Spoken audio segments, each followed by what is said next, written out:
If you are watching your ex move on and wondering if any of it was real, this episode is for you. Welcome to Heartbreak to Wholeness, the podcast helping you heal from the mindfuck of narcissistic relationships and move towards the secure, peaceful woman you want to become. I am your host, Brie Walta, relationship clarity coach and EFT certified practitioner. Let's dive in. Hello, and welcome back to the podcast. Well, I know that moment when you see your ex move on, and a part of you is thinking, how can he just fucking move on? We just had a devastating blow up. We were together for 5, 10, 15 years. Didn't I mean anything? You're thinking, did he ever love me? Was any of this actually real? And you're watching him move through these motions with somebody new, looking calm and happy. Maybe he finally got himself together, started going to the gym, or is showing up in all of these ways that you wanted him to show up for you. And a part of you is just aching for the version of him that you believed in, the one with potential, the one who promised the growth and the healing and the future. So today we are going to talk about why that is cutting so deeply and why the most important thing for you right now is not to focus on him, but is to focus on rebuilding that trust in yourself. Because I know there's a pull for that potential and a pull to want that person back in your life. So from this episode, you're really going to understand, first and foremost, why he's capable of moving on so quick when you are still in tears on the bathroom floor. You're going to learn why seeing him move on feels so destabilizing and has you a little bit obsessed about his life.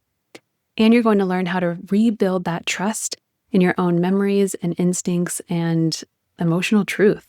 This is going to be an episode that I hope you refer back to every time these parts of you come up and start to feel this longing and this potential. Also, at the end of the episode, we are going to pull an oracle card, so be sure to stick around to the end because that card will give you a message that you can sort of noodle on this week as you are moving through your healing. Let's begin. I want to start here by saying that it makes total sense that this feels like a mindfuck for you and that you are wondering if any of what you had was real because he can move on so fast.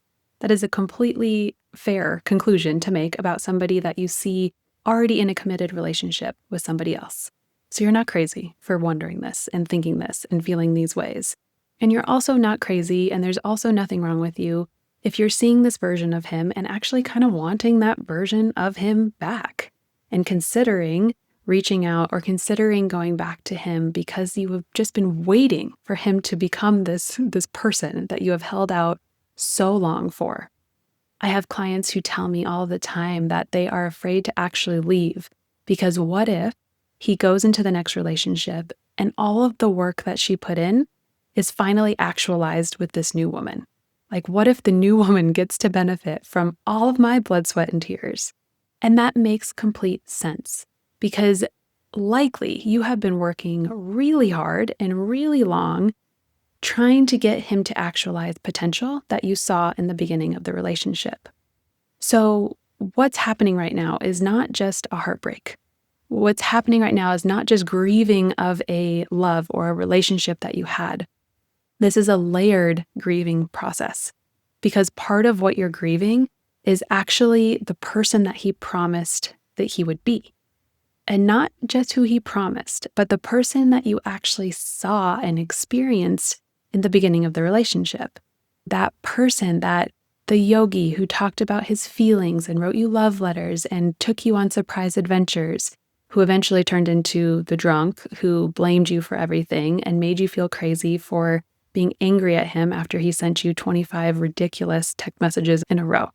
You watched him go from your ideal person, your soulmate, your perfect match, into this other version of himself. And of course, that doesn't make sense to you because what narcissists are doing in the beginning of a relationship is playing a role.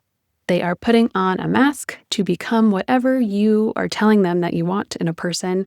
And then they are showing you, they are playing the role of that person. They are not actually that person. So what you're seeing through the progression of the relationship is actually a reveal of their true self without the role that they're playing. But that really fucks with our head because you're like, I saw it, I experienced it, it felt real to me. I loved that person. Where did they go? And I know part of you knows this. Part of you understands the narcissistic cycle. You understand that it was a role or a game that they played in the beginning, but you're watching him do it with somebody else. And all of that part of you sees is the goal that's being actualized. And it's not really seeing that he's playing out that same role with this new person. That part of you is likely thinking, oh, he's actually changed and I'm missing out. So that's one part, is you're watching him become something that you've really wanted, and that potential is kind of pulling at you. The other piece that's happening here is really the heartbreak part of this, because you're watching him move on with somebody else so fast while you are ruminating and replaying and trying to figure out what you did wrong and really putting a lot of energy into your healing, and you still feel eons away from dating. And so to you, because that relationship meant something to you, you're properly grieving. You're going through the proper stages of feeling and trying to square what happened so that you can heal, so that you can move on healthfully, because it meant something to you. So it's totally natural then to assume that because he moved on so fast, that you didn't mean anything to him, that he didn't love you. And when we come to that conclusion, often we come to a deeper conclusion then of, well, if he didn't love me, then that must mean that I am unlovable or I am not enough. And we get really stuck in this loop of seeing him, of being pissed off that the potential is actualizing, of being heartbroken that he didn't love you and that you're not lovable. And we get stuck in these obsessive loops.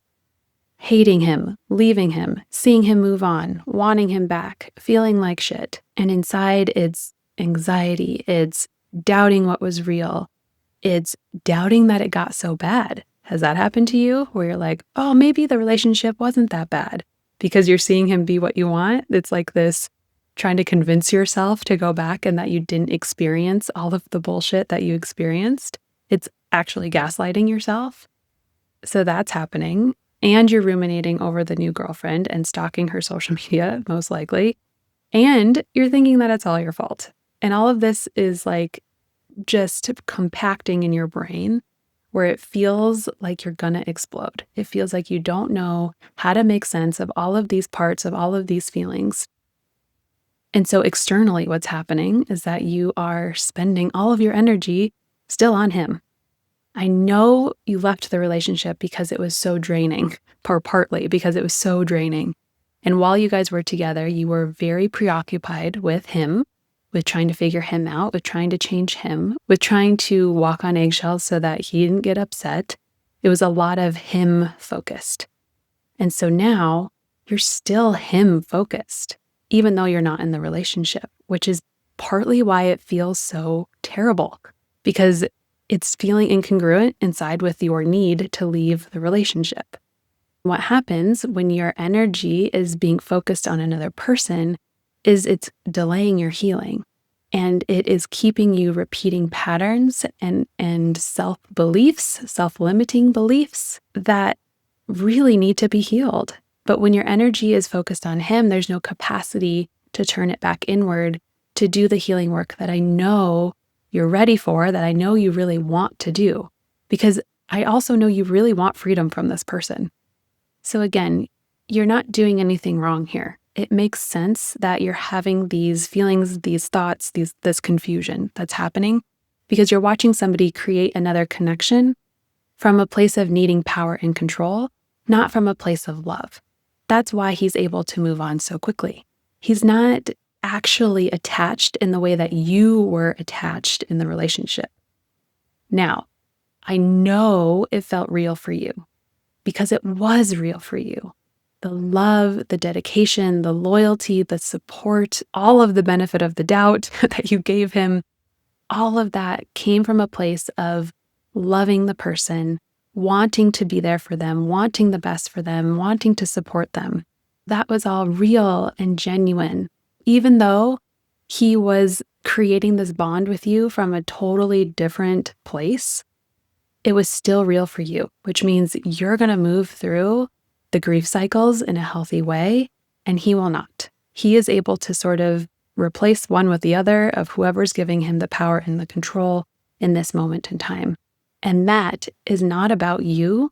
That is about him. Even though I know it hurts. And I know parts of you don't believe that, and parts of you are just seeing him with somebody else and are taking that internal self-blame that I'm not lovable enough. And I want you to hear that it has nothing to do with you. You also are not crazy for wanting the promised version of him. He likely told you over and over again through many cycles of hurting you and then promising he was going to change. He likely promised you that that version was coming, and you maybe held on for years waiting for that. So you're not crazy for wanting that. You got into the relationship under false pretenses, under a false promise of who you were entering into that relationship with. So of course you wanted that.